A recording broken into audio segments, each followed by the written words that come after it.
Good evening students. आज मैं आपको फिर से आ गई हूँ पार्ट 2 पढ़ाने स्टैंडर्ड 6 का जो है वर्क एंड एनर्जी। हम लोग ने बहुत सारे टॉपिक्स फर्स्ट पार्ट में लर्न किए थे और सीखे थे। काइनेटिक एनर्जी होते हैं, ठीक है, 2 टाइप्स के होते हैं। ओके, मैकेनिकल एनर्जी में एक पोटेंशियल एनर्जी होता है, काइनेटिक एनर्जी होता है।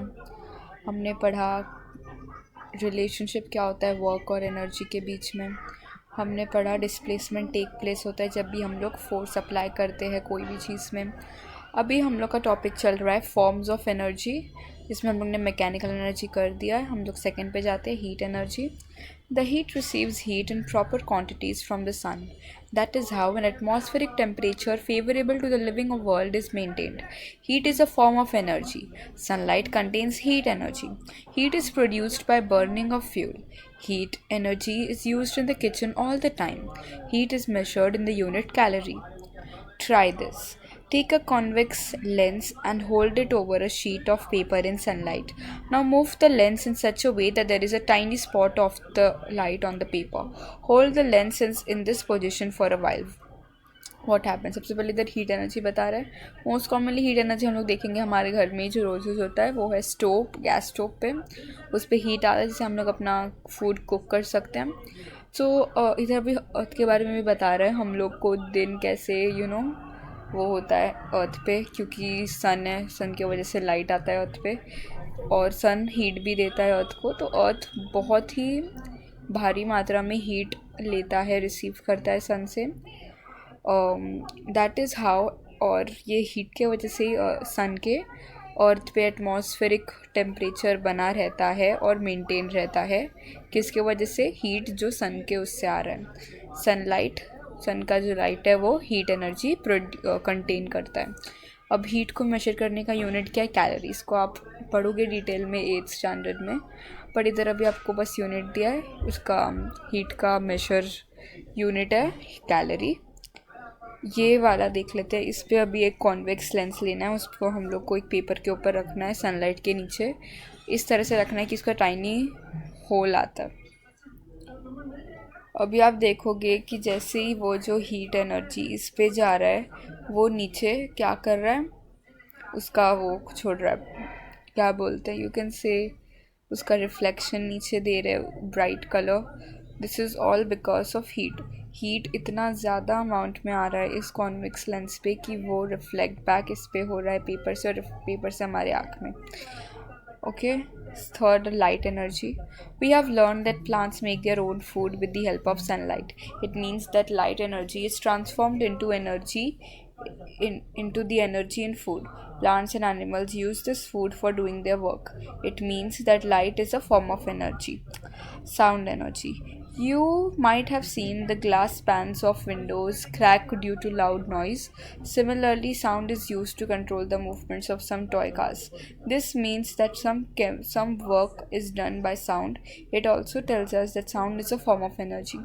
Light energy हम लोग ने एक बहुत ग्रेट एग्जांपल होता है हमारे सामने कि प्लांट्स, हमें पता है प्लांट्स फोटोसिंथेसिस प्रोसेस से अपना खुद खाना बनाते हैं। किसके मदद से? हेल्प लाइट और सनलाइट कैसे आ रहा है? लाइट के वजह से। तो ये भी लाइट भी एक एनर्जी हुआ ना, जो कौन कंज्यूम कर रहा है?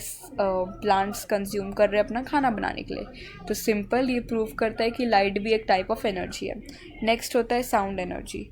जब भी हम लोग देखोगे अगर कोई भी फंक्शन या कोई भी इवेंट होता है, रिलीजियस फंक्शन होते हैं हमारी सोसाइटी में, तो अगर स्पीकर है उधर लाउड स्पीकर जिसमें गाने बज रहे हैं, तो आप देखोगे कि अगर वो बहुत ही ज़्यादा 100 डेसिबल से ज़्यादा है तो आपके घरों के ग्लास के जो पैनल्स है, विंडो के जो डोर है, वो सब हिलेंगे। They will move, they will crack अगर साउंड लेवल ज़्यादा है।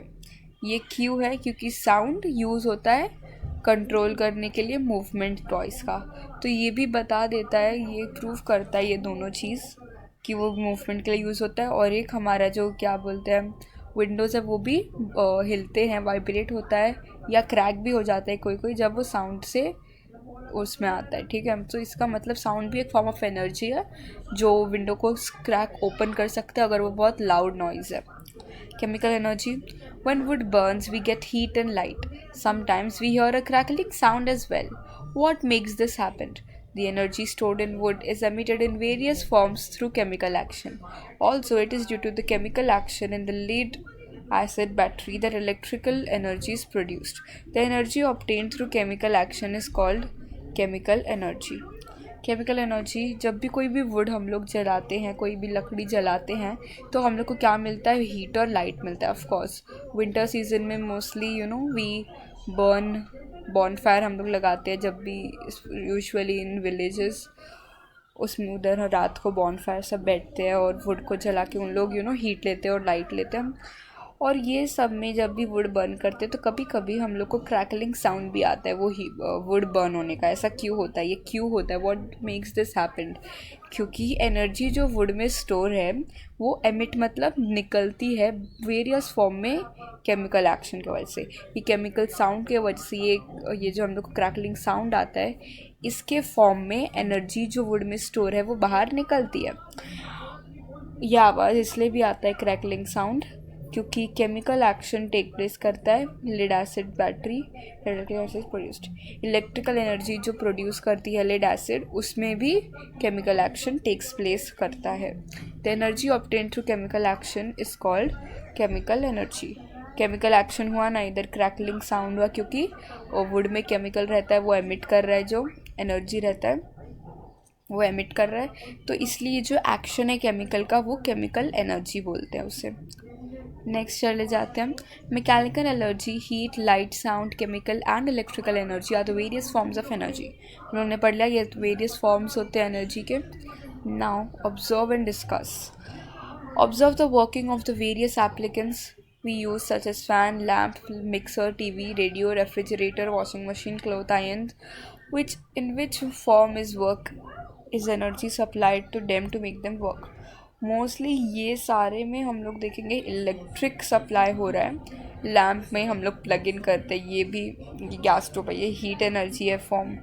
ये वाले में इसमें भी कोई भी मिक्सर है, ठीक है, तो मिक्सर में भी हम लोग क्या करते हैं? राइट, इलेक्ट्रिकल प्लग रहता है, उसे प्लग इन करते हैं फिर चालू करते हैं. टीवी ये सब में भी ऑफ कोर्स वेरी कॉमन हम लोग ये प्लग इन रहता है, उसके सारे वायर्स रहते हैं. तो अभी हम लोग को पता चल गया कि हम लोग को ये सारे एनर्जी में मोस्ट कॉमन है इलेक्ट्रिकल एनर्जी. अब देखते हैं द ट्रांसफॉर्मेशन ऑफ एनर्जी के बारे में और थोड़ा पढ़ेंगे. Transformation of energy takes place when work is done. Let us consider one chain of transformation of energy. In the course of the water cycle, water evaporates due to heat of the sun. This water vapor forms clouds that give us rain. Rainwater flows into rivers and is stored in reservoirs on dams. These are at a height and therefore the water has potential energy, which is transformed into kinetic energy as the water falls downwards. When the water falls on the blades of turbine, its kinetic energy is transferred to the turbine. The turbine rotates, producing electrical energy. This electrical energy transformed into various other forms of energy. Electrical energy is used in our houses for various purposes. It is transformed into light energy on lighting a lamp or bulb, into kinetic energy on starting a fan, into sound energy while playing on your music system, and into heat energy in an oven. Thus, we can see that we are indirectly utilizing nothing but solar energy in all these transformations of energy. In other words, the sun is the most important source of energy.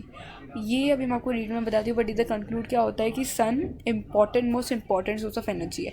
हम लोग को जो भी energy मिल रहा है, potential, kinetic,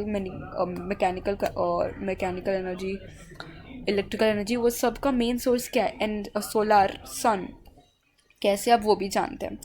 सबसे पहले सन की वजह से हीट आ रहा है, इसलिए ये पानी में से इवेपोरेशन हो रहा है और वो क्लाउड्स में जाके रह रहे हो, और फिर क्लाउड से क्या हो रहा है? बारिश होता है. तो ये रिजर्वर्स डैम भरते हैं, तो उससे ये क्या होता है? इलेक्ट्रिकल टर्बाइन में जाता है, जो इलेक्ट्रिकल प्रोड्यूस करता है इलेक्ट्रिकल एनर्जी. ये ब्लेड टर्बाइन होता है, इसके अंदर ये पानी यूज़ होता है डैम्स के, जो कि कैसे आया है? बारिश से. बारिश किससे आया है? सन से. ठीक है, तो इधर से जाके हम लोग को क्या मिलता है? इलेक्ट्रिकल एनर्जी मिलता है. इलेक्ट्रिकल एनर्जी सप्लाई होता है सारे घर में फिर हम लोग प्लग करते हैं और फिर प्लग इन से, इलेक्ट्रिक से हमें ये सारे यूज़ करने मिलते हैं अप्लायंसेस जो हम लोग यूज़ करते हैं डे टू डे लाइफ में। सिंपल, इसका मतलब ये कंक्लूड होता है कि sun is the most important source. हम लोग को इलेक्ट्रिक कोई भी काइंड ऑफ एनर्जी चाहिए, सबसे इम्पॉर्टेंट है सन, क्योंकि सन से ही ये चेंज स्टार्ट हो रहा है ट्रांसफॉर्मेशन का एनर्जी के। ठीक है, एनर्जी रिसोर्सेज देख लेते हैं हम। थोड़ा बड़ा लेसन हो रहा है, आई थिंक मुझे ये स्टॉप करना पड़ेगा। मैं आपको नेक्स्ट लेसन में जल्दी कराऊंगी। एनर्जी रिसोर्सेज के बारे में और बड़े से पढ़ेंगे। इस बार में हमने कवर किया एक मोस्ट इम्पॉर्टेंट टॉपिक जो है ट्रांसफॉर्मेशन ऑफ एनर्जी। कॉन्सेप्ट समझो कैसे हुआ है ये। सन होता है, सन की वजह से हीट इसमें जाता है रिवर्स में, रिवर्स के पानी इवेपोरेट होके ऊपर जाते हैं, क्लाउड में स्टोर होते हैं। फिर जब ओवर हो जाता है तो क्लाउड रेन करता है, वो रेन से रिजर्वोर्स भरते हैं, रिजर्वोर से वो टर्बाइन ब्लेड्स में जाता है। जो काइनेटिक एनर्जी ट्रांसफ़र होता है टर्बाइन में वो पानी से, फिर वो रोटेट करता है टर्बाइन और इलेक्ट्रिकल प्रोड्यूस करता है। वो इलेक्ट्रिसिटी हम लोग के घर में जाता है, हम लोग घर में से इसको प्लग करते हैं और प्लग से हमें ये सारी चीज़ें मिलती है। ठीक है, सिंपल, दैट्स इट। आज का वीडियो शॉर्ट एंड क्लियर रखेंगे। बहुत इंपॉर्टेंट टर्म्स पढ़े, टाइप्स ऑफ एनर्जी के बारे में पढ़ा हम लोग ने और ट्रांसफॉर्मेशन ऑफ एनर्जी के बारे में पढ़ा। That's it, thank you for watching.